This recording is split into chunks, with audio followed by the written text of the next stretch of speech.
Não costumo escrever essas coisas, mas ultimamente tenho dormido mal e achei que talvez colocar isso em palavras me ajudasse. Não é uma história exatamente, e talvez nem seja algo interessante para o canal, mas foi o tipo de coisa que fica presa na cabeça da gente, mesmo quando o serviço já acabou há anos. Trabalho como socorrista há mais de 10 anos. Já vi de tudo. Gente em pedaços, gente fingindo que morreu para não ser presa, gente que morreu sorrindo. A gente aprende a engolir tudo isso em silêncio, porque não dá tempo de pensar. Mas tem ocorrências que não ficam no corpo, ficam no relógio. Essa foi uma delas. Eu trabalhava em uma base pequena do interior, dessas em que o rádio chia mais do que fala, e onde a ambulância dorme embaixo de uma lona. Era madrugada de terça-feira, fazia frio e o cheiro de café velho estava tomando conta da sala. Eu e o Martins estávamos revisando o material sem pressa, porque o movimento naquela época do ano costumava ser calmo. O relógio marcava 1h20 quando o rádio deu um estalo. Nem chamado, nem voz. Só aquele estalo seco que faz a gente olhar um para o outro sem saber se ouviu mesmo. Martins pegou o microfone e tentou contato. Nada. O rádio acendeu, piscou e apagou de novo. A gente esperou. 10 segundos, talvez 15. Aí veio o som de uma voz cortada, como se o vento estivesse levando metade das palavras. Entendemos apenas PCR, masculino, residência. E depois silêncio. Ficamos parados por uns segundos tentando decifrar. O protocolo era claro. Qualquer ruído de possível parada cardiorrespiratória, a equipe devia se deslocar. Martins anotou o horário, 1h23, e avisou que íamos sair mesmo sem o endereço completo. Enquanto ele ligava o motor, o rádio voltou a chiar, e dessa vez a mensagem veio inteira. Base, atendimento confirmado, parada cardiorrespiratória, Rua das Laranjeiras, número 72. O registro eletrônico marcava 1h24. Nós saímos às pressas. A cidade dormia. As ruas estavam vazias e a neblina cobria o asfalto como um pano úmido. O som da sirene ecoava longe, batendo nos prédios baixos e voltando abafado. Eu tentava repassar mentalmente o protocolo, checar pulso, abrir vias aéreas, iniciar compressões. Tudo automático, mas a cabeça já vai na frente, imaginando o que vai encontrar. Quando viramos na Rua das Laranjeiras, o relógio do painel marcava 1h25. 1 minuto depois do chamado. Naquele momento não significava nada. Paramos em frente à casa, portão aberto, uma mulher gritando. Entrei primeiro com o desfibrilador na mão. O homem estava no chão da sala, de pijama. A pele já começava a ficar cinza. Me ajoelhei, toquei o pescoço dele, nenhum pulso. Comecei as compressões, 30 empurrões, 2 ventilações. De novo e de novo. Martins preparava a adrenalina e a mulher, provavelmente a esposa, segurava o rosto com as 2 mãos, sem emitir som algum. Era aquele tipo de silêncio que pesa mais do que o choro. Quando olhei para o rosto do homem, percebi o detalhe que até hoje me dá um nó no estômago. Eu conhecia aquele rosto. Demorei um segundo para acreditar. Era o meu irmão. Não sei explicar o que aconteceu nos minutos seguintes. Se alguém me perguntasse depois, eu não saberia dizer quanto tempo fiquei ali.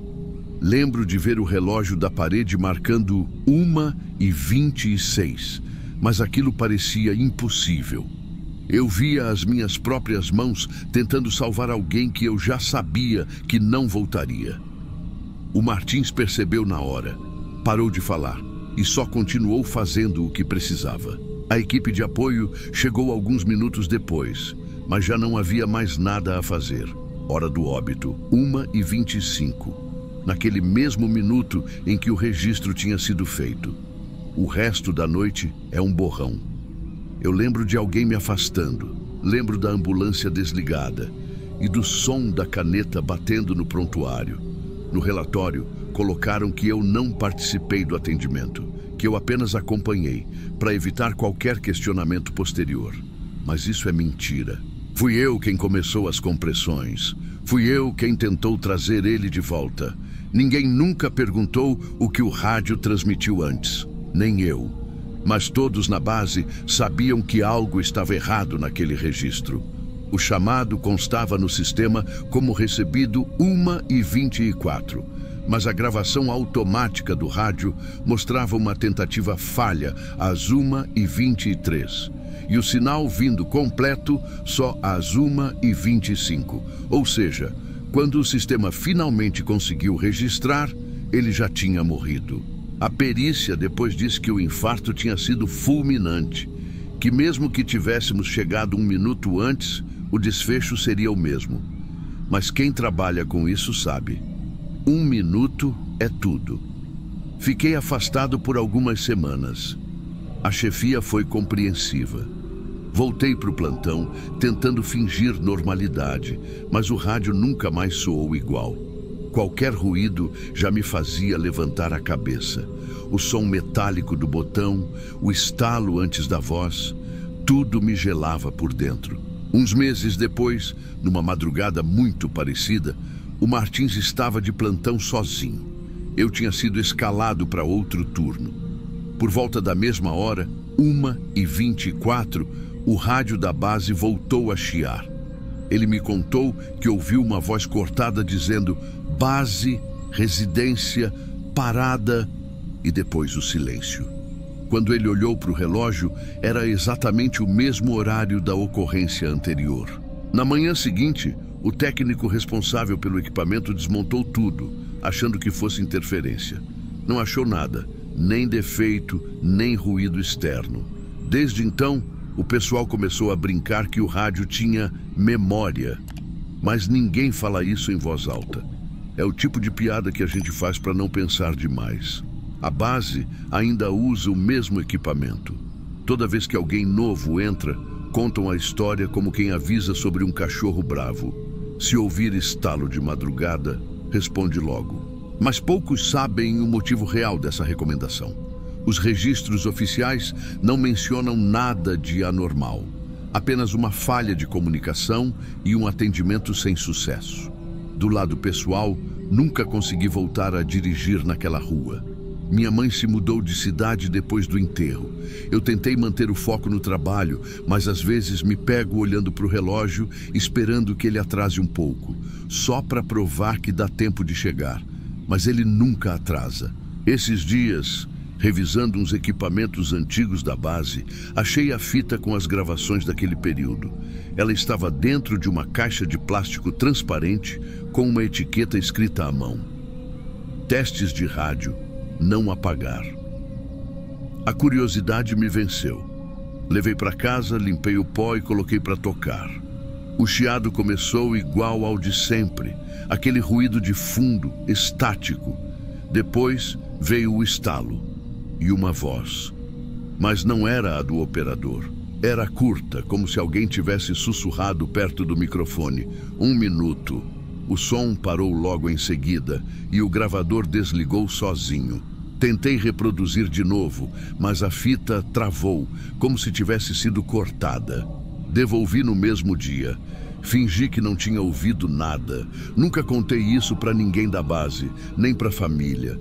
Não por medo de não acreditarem, mas porque, no fundo, talvez eu também não acredite. A cabeça da gente faz coisas estranhas quando o corpo não aguenta mais. Pode ter sido coincidência, interferência ou só culpa.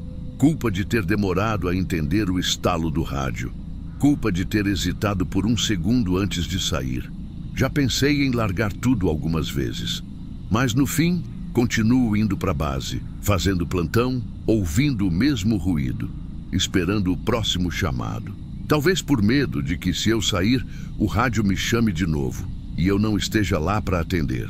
Sei que não parece grande coisa comparado ao que já aparece no canal, mas eu precisava colocar isso para fora, não para provar nada.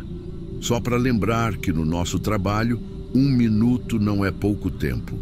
1 minuto é o que separa o barulho da sirene do silêncio que fica depois. E às vezes, o silêncio continua chamando.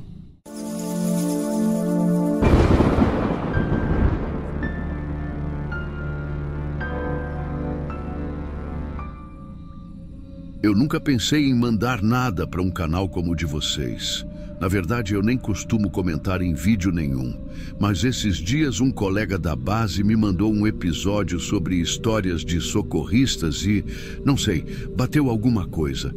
Talvez seja só vontade de tirar um peso que ficou guardado por muito tempo. Trabalho como técnico em emergência há mais de 10 anos. Já vi de tudo: acidente, parto, tentativa de suicídio, tiroteio e aquela solidão que a gente sente no retorno para a base, depois que o paciente não resiste.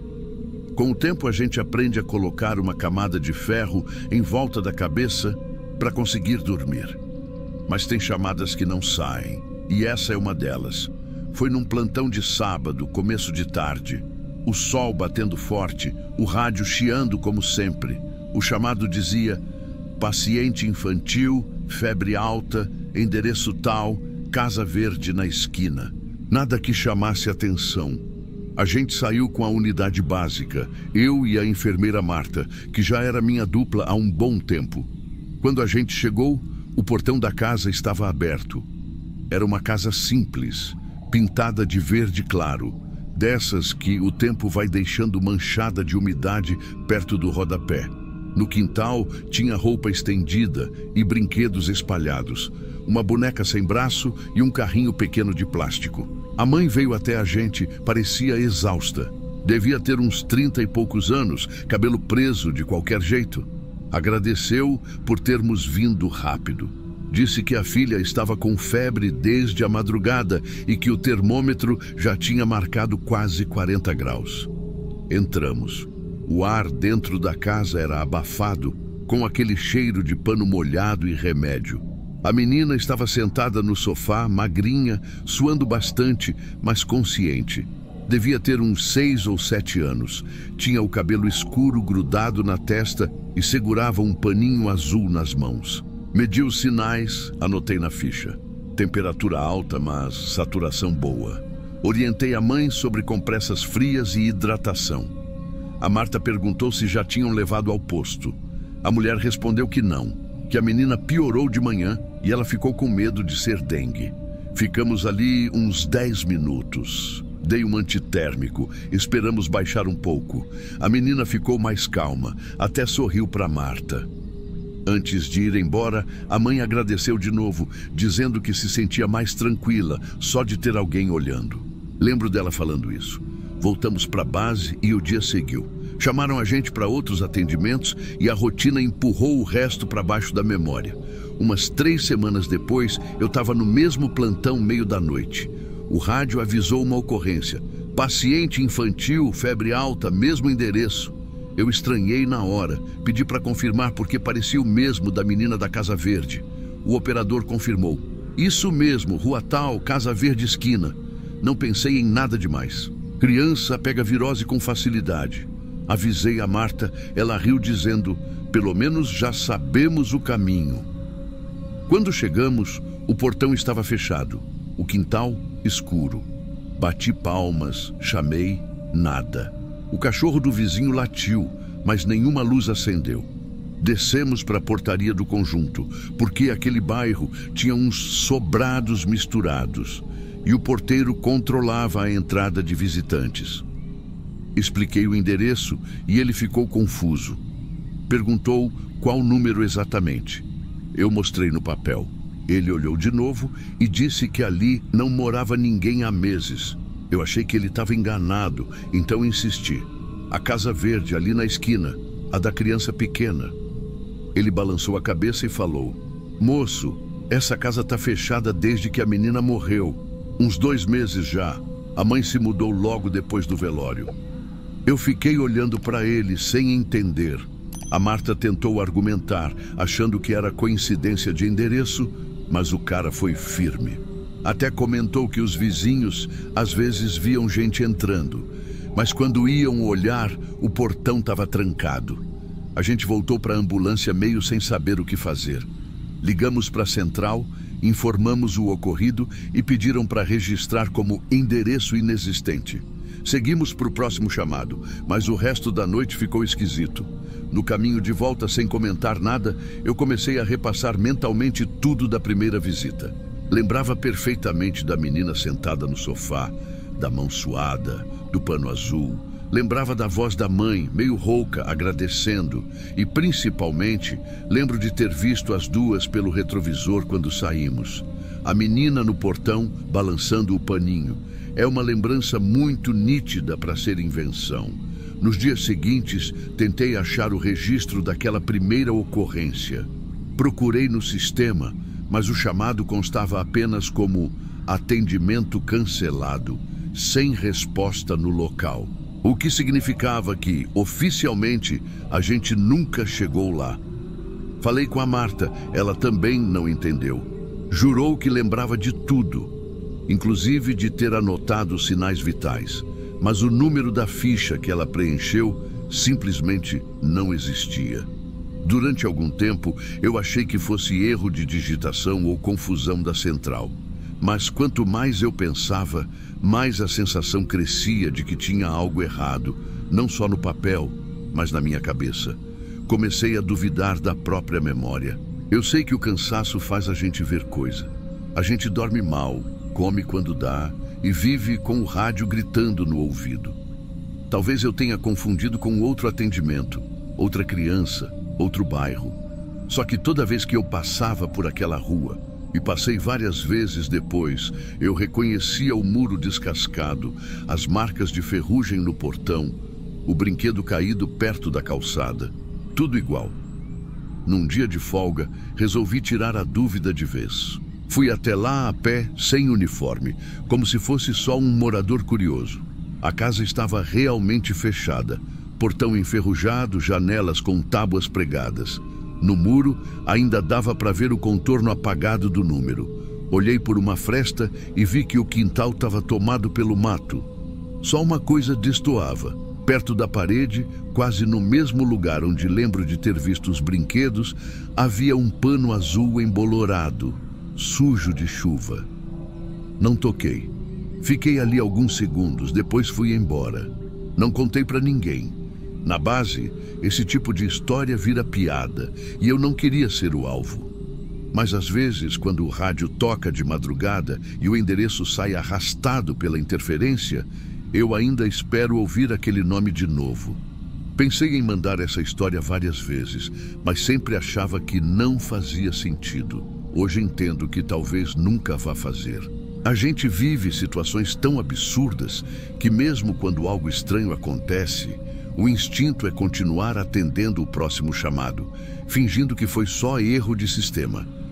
Um dia, conversando com outro colega, ele comentou que já tinha acontecido algo parecido com ele. Chamado repetido, endereço sem morador, registro sumido. A diferença é que no caso dele era uma senhora idosa. Quando ele contou, eu só balancei a cabeça e não disse nada. Até hoje eu não sei o que pensar. Eu não acredito nessas coisas de fantasma. E mesmo se acreditasse, não seria fácil aceitar que alguém do outro lado ainda chama por socorro. Prefiro pensar que foi falha de registro, que o sistema recuperou um endereço antigo e mandou de novo. Só que, às vezes, quando eu fecho os olhos, lembro da menina me olhando pelo retrovisor. E parece recente demais para ser só memória. Nessa profissão, a gente aprende que a linha entre a vida e a morte é muito mais tênue do que parece. Uma parada respiratória de segundos, um pulso que some e volta, um corpo que ainda está quente quando chega. É como se o tempo ficasse suspenso e a gente só existisse naquele intervalo. Talvez seja por isso que algumas presenças ficam presas ali também. Eu não vi nada sobrenatural. Não ouvi vozes, não senti frio, não teve nada de filme. Foi só um chamado comum, uma menina febril, uma mãe cansada. E depois, o silêncio. Mas, se eu fechar os olhos agora, ainda consigo ver o pano azul nas mãos dela. Não escrevo isso para assustar ninguém. É mais uma forma de admitir que, por mais que a gente tente ser racional, algumas coisas continuam sem resposta. E talvez o erro não esteja em acreditar ou duvidar, mas em achar que tudo pode ser explicado. Depois desse episódio, passei a anotar à mão cada atendimento, além do registro eletrônico. É uma mania que ficou. Acho que é o meu jeito de garantir que as lembranças não desapareçam, mesmo quando o sistema diz que elas nunca existiram. Às vezes me pergunto se aquela mãe realmente me agradeceu, ou se era só o eco de algo que já tinha acontecido antes de eu chegar lá. O tempo passa, os plantões mudam, mas o endereço ainda aparece nos meus sonhos de vez em quando. E, nesses sonhos, a menina nunca fala nada. Ela só me olha pelo retrovisor, com aquele pano azul, como se esperasse que eu dissesse que tá tudo bem. Eu acordo sempre no mesmo ponto, quando o rádio começa a chiar e alguém diz o nome da rua. É por isso que resolvi escrever. Talvez não para entender o que aconteceu, mas para deixar registrado em algum lugar fora da minha cabeça. Porque se depender do sistema, esse chamado nunca existiu. E eu preciso acreditar que existiu, nem que seja só para lembrar que naquela tarde quente eu vi uma menina viva numa casa que dizem já estava vazia.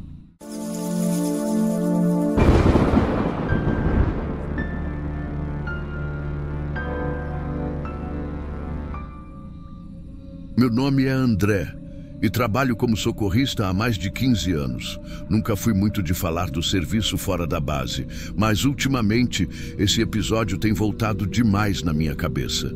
Não é um daqueles casos trágicos que marcam pelo que a gente vê. É mais pelo que a gente ouve. E eu ainda não sei se ouvi mesmo. Era uma terça-feira qualquer, umas 2 da manhã, turno tranquilo. Eu e meu parceiro, o Mauro, estávamos voltando de uma transferência entre cidades pequenas do interior.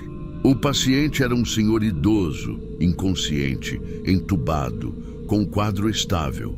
O destino era o hospital regional, a uns 40 quilômetros dali.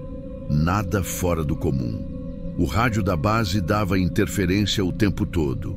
E como já estávamos quase chegando, deixamos para resolver depois. A estrada era estreita, sem iluminação, só a linha contínua refletindo no farol. Eu dirigia, o Mauro lá atrás monitorando o paciente. A sirene estava desligada porque não havia emergência, mas quando ele foi ligar o giroflex para avisar num trecho mais movimentado, a sirene simplesmente não respondeu. Tentou de novo, nada. Ficou só aquele barulho seco do motor e o ar dentro da ambulância, pesado como sempre é de madrugada. Uns 10 minutos depois, eu ouvi um som. Parecia um grito curto, abafado, vindo de dentro, mas não do compartimento onde o Mauro estava. Veio de trás, da área onde ficam os cilindros de oxigênio e os equipamentos de reserva. Meu primeiro impulso foi olhar pelo espelhinho interno, mas a cortina de separação estava fechada. Achei que era o Mauro pedindo algo, então perguntei. Ele não respondeu. O grito veio de novo, dessa vez mais nítido, mais humano. Foi um "ah" rápido, de susto, como se alguém tivesse levado um choque. Eu parei o carro no acostamento na hora, pisando forte no freio. Mauro abriu a cortina e me perguntou o que houve. Eu disse que tinha alguém gritando lá atrás. Ele olhou para mim, meio confuso, e respondeu que não tinha ouvido nada. Descemos os dois. Abrimos a porta traseira do compartimento de emergência. O paciente seguia imóvel, estável. Nenhum alarme disparado. Mauro foi até o fundo e puxou a tampa de metal que dá acesso aos cilindros. Um deles estava com a válvula solta, vibrando com a pressão. O som, quando se encostava, realmente lembrava um grito. Alto, agudo, meio humano, meio metálico. Mauro riu, dizendo que era só isso. E eu tentei rir junto, mas aquele som que eu tinha ouvido antes, enquanto dirigia, era diferente. Mais curto, mais desesperado. Não parecia eco, nem ar comprimido. Parecia dor. A gente apertou a válvula, conferiu a pressão e seguiu viagem. Só que, por algum motivo, o rádio que estava mudo voltou a funcionar sozinho. Joou um pouco e depois soltou um ruído parecido com respiração, como se alguém estivesse falando muito perto do microfone. Mauro olhou para mim, Desligou o volume e disse para deixar quieto, que o equipamento da base estava com interferência. Chegamos ao hospital, entregamos o paciente, tudo certo. Na volta, cada um ficou calado. Eu devia estar cansado demais, talvez fosse isso, mas antes de guardarmos a ambulância, Mauro foi revisar o cilindro que tinha dado problema. Quando ele abriu o compartimento, o barulho voltou. O mesmo som que eu tinha escutado na estrada, e ele travou. Ficou olhando para mim, pálido. Não durou nem 2 segundos, mas foi o bastante para sabermos que não era o metal vibrando dessa vez. Era dentro do veículo, era de alguém, e vinha de trás do cilindro. A gente desmontou tudo, achando que algum bicho podia ter entrado ali. Nada. Nenhum sinal de rato, gato, nada. Só o cheiro forte de oxigênio e o frio que saía quando a gente abria o sistema. Mauro ainda brincou tentando aliviar. Deve ser o velho expirando o último suspiro atrasado. Mas a risada não pegou em mim. No relatório, escrevemos apenas falha mecânica na válvula de oxigênio, corrigida em serviço. Foi isso. Nunca mais se falou sobre o ocorrido. Só que o barulho, de vez em quando eu fico de plantão de madrugada e o motor da ambulância está em marcha lenta, parece que ouço o mesmo timbre vindo de algum lugar no fundo. Uma vez, meses depois, outro colega disse que ouviu gente falando dentro da ambulância parada. Eu perguntei o que ele quis dizer e ele contou que foi ver se era alguém pedindo ajuda, mas não havia ninguém. O som vinha de onde ficam os cilindros. Eu nunca confirmei nada, só ouvi. Pode ter sido coincidência, eco, interferência do rádio, qualquer coisa. Mas o detalhe que nunca saiu da minha cabeça é que na noite em que aconteceu pela primeira vez, o paciente que a gente transportava morreu umas 2 horas depois de chegar ao hospital. E o prontuário dele dizia que ele havia entrado em parada respiratória. Exatamente na hora em que a válvula soltou e eu ouvi o grito. Nunca contei isso para ninguém da base. É o tipo de coisa que a gente evita comentar para não parecer superstição. Mas toda vez que pego o turno noturno e o cilindro começa a chiar, me dá um arrepio, porque por mais que eu saiba explicar tecnicamente o som, o que ficou na memória não é o barulho do metal, é o tom humano que havia nele. Talvez fosse só o reflexo do medo, da exaustão, da hora da madrugada. Ou talvez certas coisas se manifestem de jeitos que a gente não entende. Eu sigo trabalhando, sigo atendendo, mas tem noites em que desligo o rádio e deixo o silêncio preencher a cabine. O problema é que, quando o silêncio fica fundo demais, às vezes parece que alguém lá atrás respira junto.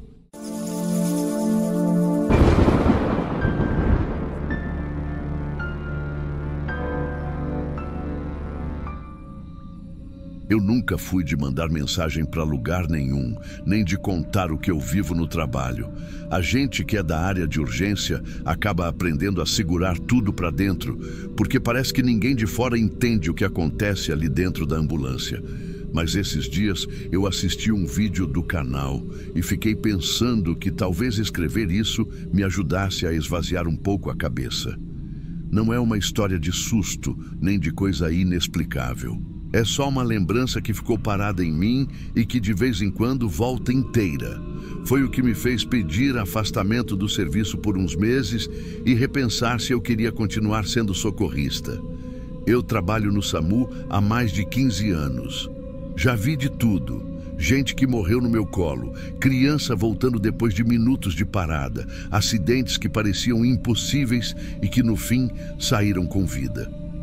Com o tempo, a gente acha que aprendeu a separar o que é do trabalho e o que é da vida. Mas não aprende, não. Só empurra para frente. Entre os pacientes que eu atendi nesses anos, teve uma senhora que ficou marcada para mim.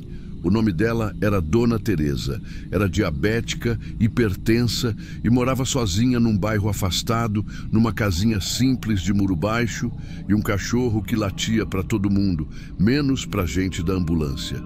A gente costumava ir lá de 2 a 3 vezes por mês. Crises de glicose, pressão alta, às vezes só ansiedade mesmo. Eu e meu parceiro já sabíamos o caminho de cor. Às vezes, quando o rádio avisava o endereço, a gente já se olhava e dizia: é a Dona Teresa de novo. Ela sempre pedia desculpa por chamar. Dizia: vocês devem achar que eu incomodo demais. E eu respondia que não, que era para isso que a gente estava ali. O que eu lembro dela era o olhar, sempre assustado. Parecia que ela já vivia esperando o próximo mal-estar. Tinha medo de dormir e não acordar. E toda vez que a gente chegava, ela pedia para eu não deixá-la sozinha. Às vezes eu segurava a mão dela até o transporte chegar no pronto-socorro. No fundo, acho que ela gostava da companhia. O filho morava em outra cidade e só aparecia de vez em quando. Quando eu perguntava se ele vinha vê-la, ela mudava de assunto. Numa das últimas vezes, chovia muito. A casa dela estava quente, abafada. Ela tinha passado mal durante a madrugada e o vizinho que ligou para a central. Quando eu entrei, o cheiro de remédio e suor era forte. Ela estava pálida, com o cabelo colado na testa. Disse que tinha sentido falta de ar, que achou que fosse o coração. A gente estabilizou, colocou oxigênio e ela foi melhorando. Antes de ir para o hospital, me agradeceu como se eu tivesse feito um milagre. Eu lembro de ter dito que era só o trabalho. E ela respondeu: para você pode ser, mas para mim é a diferença entre estar viva ou não. Foi a última vez que eu a vi viva. Uns 4 dias depois, a central avisou que ela tinha falecido em casa. Um infarto silencioso, segundo o relatório do hospital. Eu fiquei em silêncio quando soube. É comum perder paciente, mas aquela notícia me atravessou de um jeito diferente. Não sei se foi porque ela sempre me olhava como se eu fosse alguém da família, ou porque parecia que eu tinha prometido, sem querer, que ela não morreria sozinha. Na semana seguinte eu estava de folga e vi no grupo de moradores do bairro o aviso do velório. Não era comum eu ir em velório de paciente. Na verdade, eu evitava. Mas naquele dia, alguma coisa me fez ir. Talvez fosse culpa, talvez fosse só cansaço. Era uma tarde nublada e o velório acontecia numa capela pequena, no fundo de um cemitério de bairro. Quando cheguei, tinha pouca gente. Uns vizinhos, 2 senhoras da igreja e um rapaz parado perto da porta, que depois descobri ser o filho dela. Ele me reconheceu quando eu assinei o livro de presença. Disse: você que era o socorrista que sempre ia lá, né? Ela falava muito de você. Eu fiquei sem jeito. Só balancei a cabeça. Ele agradeceu e eu disse meus pêsames. A capela era simples. Tinha umas lâmpadas frias penduradas e o cheiro de vela misturado com desinfetante. O corpo estava num caixão aberto, com flores brancas em volta. Fiquei uns minutos parado no fundo, sem coragem de me aproximar. Eu sabia que não devia estar ali como profissional. A gente aprende que a distância é o que mantém a cabeça no lugar. Mas naquele momento eu não estava ali como socorrista. Estava como alguém que precisava se despedir. Quando criei coragem e cheguei perto do caixão, percebi o que me desestabilizou. A Dona Teresa estava vestida com a mesma roupa da última vez que eu a atendi. Uma camisola azul clara, manchada de suor no peito e nas axilas. O cabelo ainda parecia úmido, como se tivesse acabado de ser enxugado com pressa. Por um segundo, tive a impressão de que ela ainda respirava. Era a mesma imagem que eu tinha na cabeça desde aquela noite da chuva. Senti o chão balançar. Não foi medo, foi um tipo de esgotamento que eu nunca tinha sentido. Um nó entre o corpo e a mente, como se tudo o que eu carregava desses anos tivesse vindo de uma vez só. Eu me lembro de ter dado um passo para trás, tentando disfarçar o tremor. O filho dela veio até mim e disse: a roupa era a preferida dela. A gente achou que combinava mais com ela assim, simples, como ela era. Eu só consegui balançar a cabeça, mas por dentro alguma coisa quebrou. Fiquei imaginando o corpo dela sendo preparado, o suor que ainda devia estar ali quando a encontraram, o calor da casa, o tempo entre o último suspiro e o resgate que não chegou. Tudo isso misturado com o rosto dela tranquilo agora, como se finalmente tivesse descansado. Naquela noite, quando cheguei em casa, tirei o uniforme e deixei jogado no chão. Fiquei um tempo olhando para ele, imaginando o dia em que eu mesmo ia vestir aquilo e não voltar. Não é drama, é só que a linha entre a vida e a morte fica muito fina quando você passa tanto tempo de um lado só. Nos dias seguintes, eu tentei voltar à rotina, mas comecei a ter uns lapsos. Esquecia protocolos simples, perdia concentração durante os atendimentos. Um colega chegou a me perguntar se eu estava dormindo direito. Eu não estava. Toda vez que fechava os olhos, via a Dona Teresa do jeito que ela estava no caixão. E sempre vinha o mesmo pensamento. Era para eu estar lá de novo. A mente começa a distorcer o que é responsabilidade. Você sabe que não podia evitar, mas sente como se tivesse falhado. Depois de uma ocorrência particularmente pesada, um acidente com uma criança, eu desabei dentro da ambulância. Não chorei alto, só fiquei ali, parado, com o motor desligado, ouvindo o som da chuva batendo no teto. Foi quando percebi que o problema não era o trabalho, era o acúmulo. Cada rosto que eu vi, cada respiração que parou na minha frente, tudo isso estava empilhado dentro de mim. E o velório da Dona Teresa só foi o momento em que a pilha caiu. Pedi afastamento no mesmo dia. Meu coordenador tentou me convencer a ficar mais um pouco. Disse que eu só precisava de uns dias de descanso. Mas eu sabia que se voltasse, ia acabar me quebrando de vez. Fiquei quase 3 meses longe do serviço. Nesse tempo, percebi o quanto a rotina da emergência molda a gente. Nos primeiros dias, eu acordava de madrugada, achando que o rádio estava tocando. Às vezes, ouvia o som imaginário da sirene, mesmo no silêncio.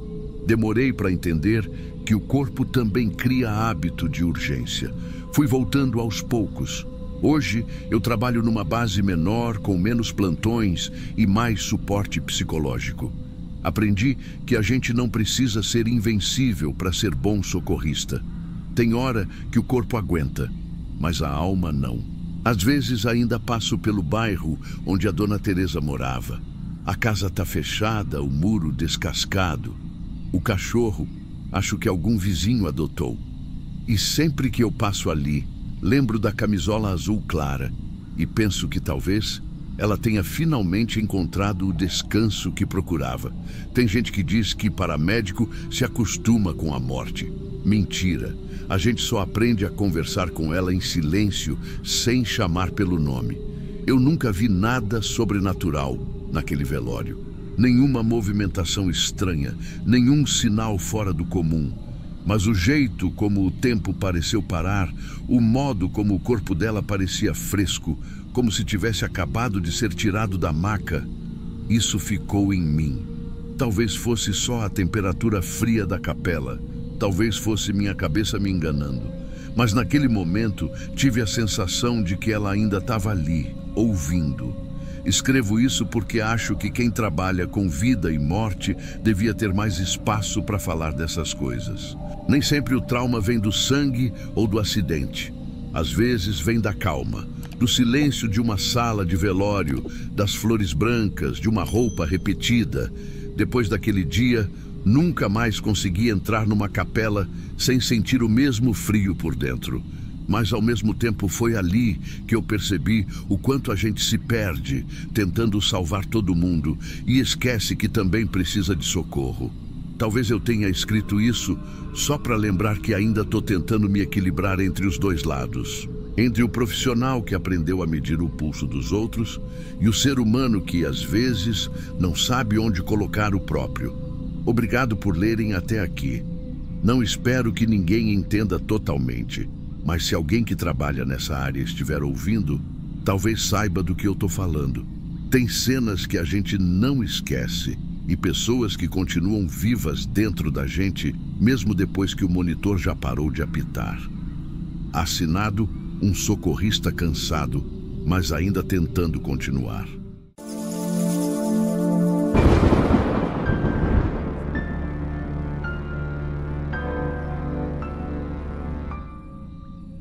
Eu não sei bem como começar isso. Não sou muito de escrever e, na verdade, demorei para decidir se devia mandar esse relato. Mas eu sigo o canal há um tempo e sempre fico pensando se devia contar o que aconteceu comigo naquela noite. Não é nada sobrenatural, nem nada de outro mundo. É só uma lembrança que ainda me acompanha, mesmo depois de tantos anos de serviço. Eu me formei em técnico de emergência médica quando tinha 23 anos. Na época, eu achava que estava pronto para qualquer coisa. Sangue, acidente, desespero. Tudo fazia parte do que eu queria viver. Eu tinha essa ideia de que ajudar alguém no pior momento da vida seria o tipo de coisa que te faz dormir tranquilo depois. Mas não é bem assim. Naquela noite eu estava de plantão pela primeira vez como titular da equipe. O rádio chamou por volta das 2 da manhã. Atropelamento em via expressa, vítima inconsciente, respiração irregular. Era uma daquelas madrugadas abafadas de sábado para domingo, com o ar pesado e o som distante de um bar ainda aberto.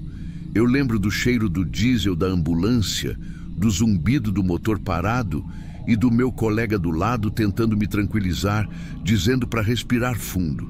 Quando a gente chegou, os faróis dos carros parados formavam um círculo estranho de luz amarelada. Tinha um rapaz no chão, uns 40 e poucos anos, o rosto virado para o lado. A bicicleta dele ainda estava caída perto da faixa.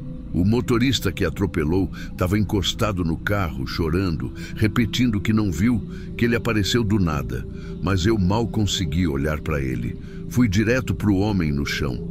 Ele ainda respirava, mas era aquele tipo de respiração curta, irregular, que parece pedir ajuda. Eu sabia o protocolo: abrir vias aéreas, estabilizar, checar pulso, compressão, tudo aquilo que a gente treina dezenas de vezes no manequim. Mas minhas mãos tremiam. Eu tentava lembrar a ordem certa, o ritmo, as instruções, e cada segundo parecia se esticar. O barulho do trânsito ao redor parecia distante, como se o mundo tivesse ficado mudo por um instante. Quando comecei as compressões, eu senti que estava errando o ritmo. Forte demais, rápido demais. Meu colega assumiu depois de uns segundos, mas já era tarde. O peito do homem parou de se mover. O último som que ele fez foi um tipo de suspiro, o ar escapando dos pulmões. Aquele som seco que parece o fim de tudo. Eu nunca mais esqueci. A médica do resgate chegou pouco depois e confirmou o óbito. Enquanto ela anotava as informações, eu fiquei ali, ajoelhado ao lado do corpo, olhando para um ponto qualquer no asfalto. Não chorei, nem consegui sentir raiva. Só fiquei vazio, tentando entender em que momento o treino deixou de servir. Depois disso, o corpo foi levado, o trânsito liberado e a cidade voltou a fazer barulho. Mas dentro de mim, parecia que alguém tinha fechado o som para sempre. Eu voltei para a base e fiquei sentado olhando para o nada. O uniforme ainda sujo de sangue, o cheiro impregnado na luva e uma sensação que eu não sabia explicar. Uma mistura de culpa e incredulidade. Porque ninguém te ensina o que fazer quando é você quem falha. Nos dias seguintes, eu ainda ouvia o som daquele último suspiro quando fechava os olhos. Parecia que ele estava ali, sempre do meu lado, em silêncio. Tentei me convencer de que fiz o que pude, que a batida tinha sido forte demais, que ninguém teria conseguido salvá-lo. Mas no fundo, eu sabia que tinha hesitado, e que essa hesitação custou segundos que talvez fizessem diferença. Passei meses revendo aquela cena na cabeça, revendo a posição das minhas mãos, o jeito como o corpo dele reagia, o som do ar escapando. Teve noite em que eu acordei achando que ainda estava lá, ajoelhado no asfalto, ouvindo a sirene se afastar. Teve dia em que pensei em desistir da profissão, mas não desisti. Com o tempo, fui atendendo outros casos, outras emergências e aprendi a lidar melhor com o medo. Mas nunca esqueci aquela primeira vez, porque não é o tipo de coisa que se apaga, é o tipo que te muda. Toda vez que eu subia na ambulância, lembrava do rosto dele. E de alguma forma, isso me fazia tentar mais, prestar mais atenção, respirar antes de agir. Alguns anos depois, comecei a dar treinamento para novos socorristas. E é engraçado, eu sempre falo mais baixo quando ensino a parte de reanimação. Não é de propósito. Parece que, dentro de mim, ainda tem um respeito por aquele silêncio da madrugada, como se o homem ainda estivesse ouvindo. E às vezes, eu me pego repetindo as mesmas frases que o meu colega disse naquela noite. Respira fundo, confia no que aprendeu. Mas agora eu entendo o peso do que ele queria dizer. Hoje já se passaram mais de 10 anos desde aquele chamado. Atendi centenas de ocorrências e cada uma deixou alguma marca, mas nenhuma foi como a primeira. Tem gente que acha que a gente se acostuma, que com o tempo a morte vira rotina. Não vira. A gente só aprende a não demonstrar, mas o corpo sabe, o coração sabe, e em algum canto da mente aquela primeira perda continua lá, como uma cicatriz invisível. Às vezes, quando estou sozinho no fim do plantão, olho para a maca vazia e lembro do olhar dele. Não era medo nem dor. Era só vida indo embora e eu sem saber o que fazer com aquilo. Não tem uma explicação certa, nem um aprendizado bonito. Só o silêncio que fica depois. Eu decidi mandar esse relato porque percebi que, no fundo, nunca contei essa história para ninguém. Nem para os colegas, nem para a família. Acho que parte de mim ainda sente vergonha. Outra parte sente que devia ter sido eu ali no chão. Mas a verdade é que a gente nunca está realmente preparado para ver a primeira pessoa morrer. Principalmente quando é você quem está tentando salvar. Se tem algo que aprendi depois de todos esses anos, é que nem sempre o herói é quem chega a tempo. Às vezes é só quem fica, tentando lidar com o que sobrou. E é isso. Era isso que eu precisava dizer. Obrigado por me ouvir.